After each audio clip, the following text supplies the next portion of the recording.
और अपने आप में एक अलग अध्यात्म का अलग जगह रही गिरिडीह जिले के अलावे अन्य जिलों में जा करके और राज्य में अपनी एक अलग मुकाम हासिल करने वाली अध्यात्म विशेषज्ञ हमारी जो दीदी कहें, आपको उनसे आज मिलवाने के लिए बीएनबी जा रही है और बात हम लोग करेंगे लोक आस्था का महापर्व छठ के बारे में और अध्यात्म से संबंधित और चर्चा कि छठ का जो व्रत करते हैं 4 दिन का ये व्रत होता है और बहुत ही पवित्रता का ये पर्व है। कहते हैं 4 दिन जो व्यक्ति मन वचन कर्म से पवित्रता को धारण करता है तो भगवान की छठ की महिमा जो है, कहा जाता है सबसे पहले जब राम और रावण का युद्ध हुआ था, बहुत सारी क्षतियां हुई थी, खून खराबा बहुत हुआ था।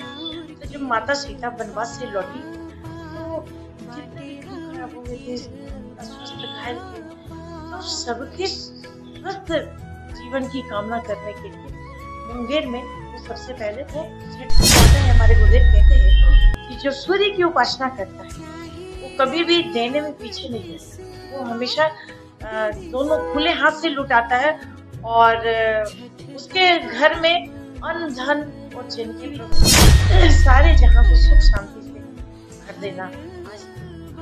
आज देख रहे हैं ये परिवर्तन के क्षण है, मतलब प्रकृति परिवर्तन का नाम है, जाड़ा कभी गर्मी कभी बरसात। उसी तरह आज बहुत सारी जो परिस्थिति है, तो जब हम जल में खड़े होते हैं उपवास करते हैं, उपवास करने से हमारा शरीर शुद्ध होता है, स्वस्थ होता है, हमारी सभी ऑर्गन्स जो है वो मजबूत होते हैं। वैज्ञानिक दृष्टि से भी लाभ ही लाभ है।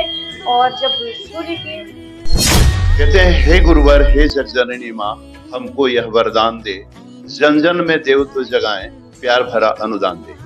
जी नमस्कार, मैं जगन्नाथ और आज आपको लेके चल रहे हैं गिरिडीह, जहां पर हिंदुस्तान रत्न से सम्मानित अध्यात्म विशेषज्ञ और अपने आप में एक अलग अध्यात्म का अलग जगह रही गिरिडीह जिले के अलावे अन्य जिलों में जा करके और राज्य में अपनी एक अलग मुकाम हासिल करने वाली अध्यात्म विशेषज्ञ हमारी जो दीदी कहें, आपको उनसे आज मिलवाने के लिए बीएनबी जा रही है और बात हम लोग करेंगे लोक आस्था का महापर्व छठ के बारे में और अध्यात्म से संबंधित और चर्चाएं हम लोग करेंगे।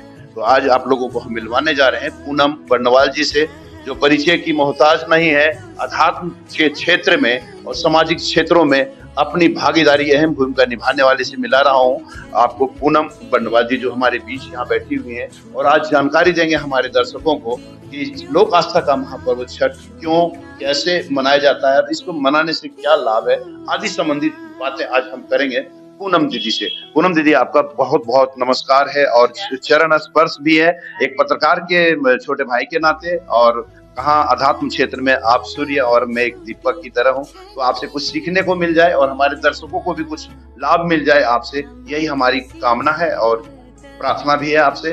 क्या संदेश देना चाहेंगे इस छठ लोक आस्था का महापर्व? छठ का जो व्रत करते हैं 4 दिन का ये व्रत होता है और बहुत ही पवित्रता का ये पर्व है। कहते हैं 4 दिन जो व्यक्ति मन वचन कर्म से पवित्रता को धारण करता है तो भगवान के स्वरूप हो जाता है।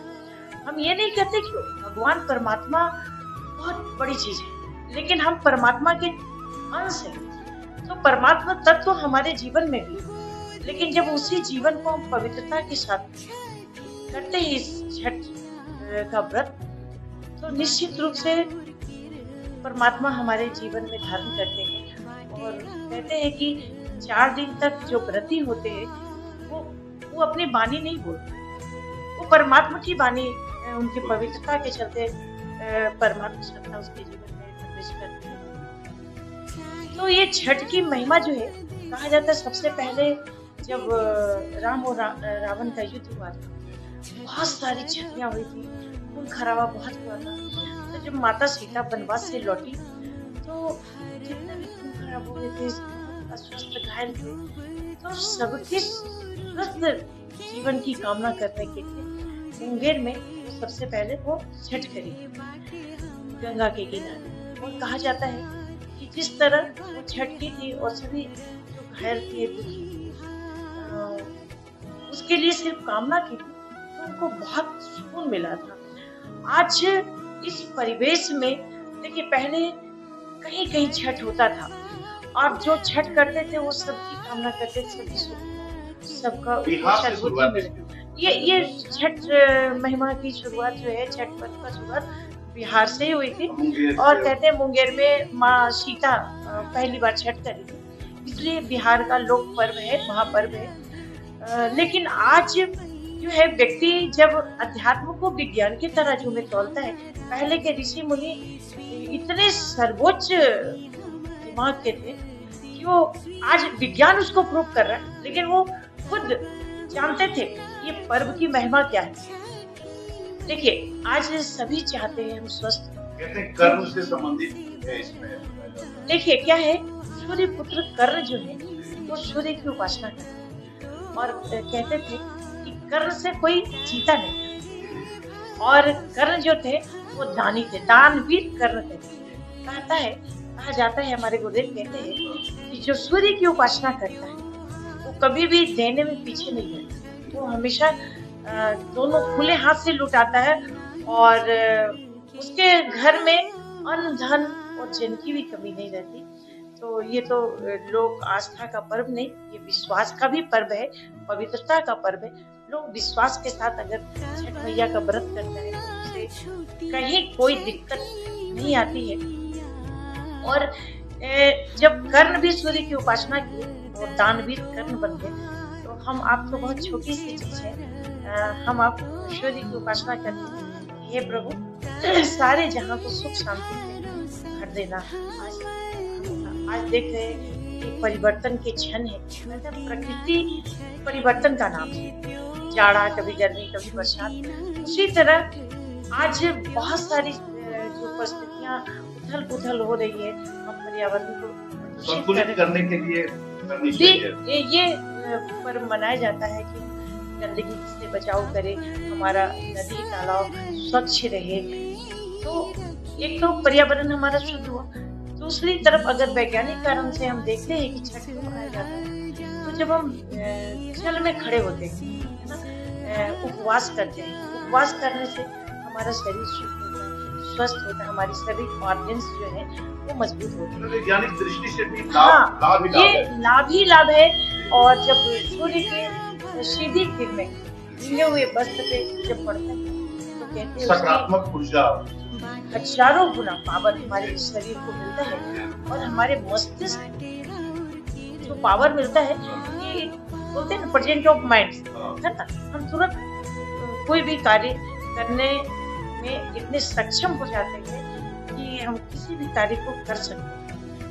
हर मनुष्य के अंदर बहुत क्षमताएं हैं, लेकिन कहते हैं कि उसका उपयोग भी हम विभिन्न आस्थाओं को लेकर चले, आध्यात्म के मार्ग पे चले, तो कभी कोई दिक्कत नहीं होती। और हम भगवान से यही माँ छठ मैया से प्रार्थना करेंगे सभी के जीवन में उज्जवल भविष्य हो, सभी के जीवन में सद्बुद्धि मिले। और सद्बुद्धि के अभाव के चलते बहुत सारी परेशानियां हो रही है, छोटी छोटी बच्चियां हमारी जल रही है, रात को बाहर तो छठ मैया सबको सद्बुद्धि दे। कहीं ना कहीं जो बच्चे गलत करते हैं तो हमारे अपने बच्चे तो सबको सद्बुद्धि मिले और सबको सुख शांति देख पा रहे थे। मैं उस दीदी से बात करा रहा था आपको, जो दीदी हैं और अध्यात्म विशेषज्ञ हैं, पहली बात। दूसरी बात यहाँ ये है कि आप इनसे प्रेरणा भी ले सकते हैं। अभी जब बात हो रही थी हमारी इनसे हमारे इंटरव्यू से पूर्व में, तो इन्होंने कहा कि वृद्धा आश्रम भी मुझे प्रसाद भिजवाना पड़ता है।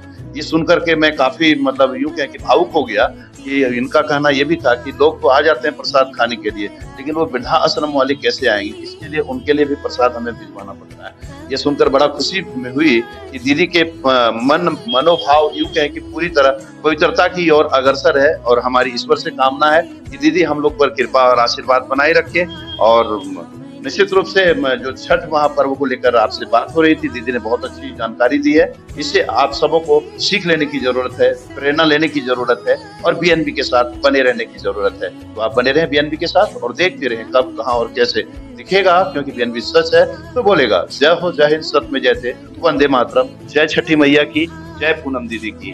बहुत बहुत धन्यवाद आपका, बहुत बहुत। जन जन की आवाज पर सबसे तेज रफ्तार, जी हाँ, हर खबर असरदार। मेरे चैनल को करें अभी सब्सक्राइब। 11 वर्षों से बीएनबी पर आपका विश्वास सर चढ़कर बोल रहा है। जी हाँ, तभी तो खबर की सच्चाई को बीएनबी खरे सोने की तरह तोल रहा है। सच की आवाज होगी बुलंद और झूठ का नाव डोलेगा। बेशक आप बने रहें बीएनबी के साथ, क्योंकि बीएनबी सच है तो बोलेगा।